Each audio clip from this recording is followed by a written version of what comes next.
إن شاء الله waxaan rajaynaynaa horta su'aasha koobaad oo na weydiiday oo in intay soconayaan ilaahay idinkiis intii maamulku jiro inay soconayso noo sheegay gudoomiyaha gobolka wax alla wixii wax qabada oo bulshadu u baahan taana wuxuu noo ballan qaaday inuu cid alla cidii shaqaynaydo oo fasaxay oo shaqadeeda u fasaxi doono waxaanad arkaysin hadda nadaafadii fayskii koobaad inuu fasaxay oo 3 maanta ku 4 maalmood ay ka socoto magaalada Beledweyne ololahaas hadda wadada dheer iyo xarunta bulshadu isugu timaado ay ka socotaa asbuucaana waxaanu ka bilaabaynaa laga bilaabi doonaa haddii ilaahay idmo 4 xaafadood ayadoo la soo dhamaystiri doono goobihii lagu aruursho qashinka oo lagu kaydiyey oo dadyoogu iska gey jireen iyo halka la iska qaado joogtada ah intaba meel loo yeeli doono saaki waxaad arkaysaan baabuurkii qashinka qaaday qashinkii webiga daafihiisa daadsanay oo la raraa hadda intuu joogana waa garan kartaan alxamdulilah yaanu leenahay iyo mahaddaas ilaahay baa iska leh oo noo suurtay cadaday leeyihiin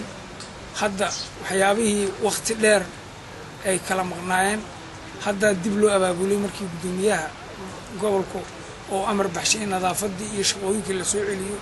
waxaan hadda xaadira 75 qofooda hadda xaadira oo nadaafadda ujeedaan maanta shaqadii dowladda soo bilaabatay waxaan u mahadcelinayaa gudoomiyaha gobolka Hiiraan oo amar ku bixiyay in la soo celiyo nadaafadii iyo bilicda magaalada ha jirtay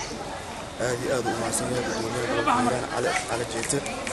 maanta laga bilaabato magaalada bilicdii iyo nadaafadii in dib u soo celino arajayna hadduu Ilaahay yiraahdo shacabka magaalada waxa uu sheegaynaa inay nadaafadda nagala shaqeeyaan ay qashinka meelaha wadooyinka ku shuban ee meelaha cayiman u sameeyaan إن شاء الله أنتم معمولك أو جروا وسألني ساعات ولا يلا ما قمال يا هو هنلعبين جينا أنا نظافة ساعة الصباح والبق شغالات دولة وسؤول جديد وشغلتها إن شاء الله هذا ما أفرت حافظ المجال مكسعد والله نظافة هذا مثلا القرى اللي وياه هذه أبغى كسعد أنا أقصد أستطيع مثلا وحسير جينا أنا ودوني برصيد إلا لا نصير نأكل ولا الحمد لله رب العالمين والصلاة والسلام على رسول الله ما بعد والله يا هلك واحد كم وقت ساكي مر والبا ديارو نظافة dadka adu hortiina ka muuqda waa dadkii ma aragtay mudawciinta ahay beledka ku dhashay oo nadaafada mar walba heegan u ah waxayna diyaar u yihiin in nadaafada beledka ay aad u muujiyaan maxay yeelay nabiga yiri kaleey salaatu salaam an-nadaafatu mis-iimaan waxa hadaysan nadaafad lahayn dhibaatay leedahay waa cudur baa ka iimaan kara marka waxa waaye mar walba adiga inaad ku dadaasho صلاة أتوكتو وجهك هذا كذا قضو حتى واحد عني سيرة بارت الدبول نادان معناها عالم كذا ما يكجي نظافة محايا اللي واحد نظافة لهين ولباسه وهريا ما رسولك ما قلت عليه الصلاة والسلام ونظافته وإيمان كبركيس مركا هو مرو والبعض ذكر وحكوش غيان في سبيل الله معناها إلهي درتي سيكون غيان وحي هاغان waxaad gacmaha ku hay waa qooro meesha inta kala hadlay waa magaalada Beledweyne maxaan ku raahdaa astaana waxa uu aqoonada aan gacanta ku hayo meel kale kama baxdo wadanka qoonadaas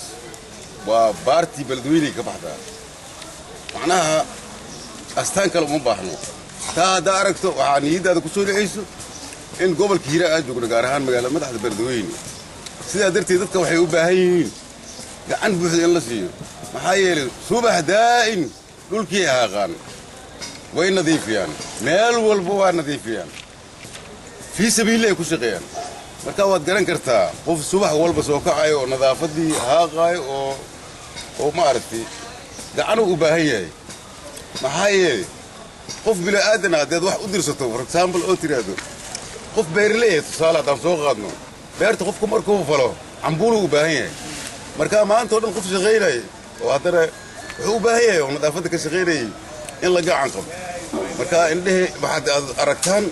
أما عالمك أو مبادئية أما قناع ستة أما وحقرتك أما ويلدة أما دليردة أما هويينك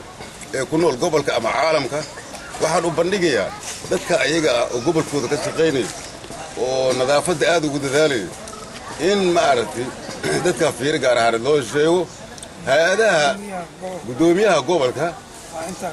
يا ما عرفتي هو القلق عسقة ما أردتك كسور دوين أسانا كم هاتن مركا قدوميها قولها معناها أدبا ما أردت أن كسور دوينا المحان كوير هذا أدبا نقول فرح سنهاي هيك إنه حنونا هذه جير وحي نظافة كسابة لاشينا لقى سانكلينا نظافة محايا الرسول كيرا عليه الصلاة والسلام نظافة وإيمان كبركش وحول بوعنا يسيدنا وأنا يدولين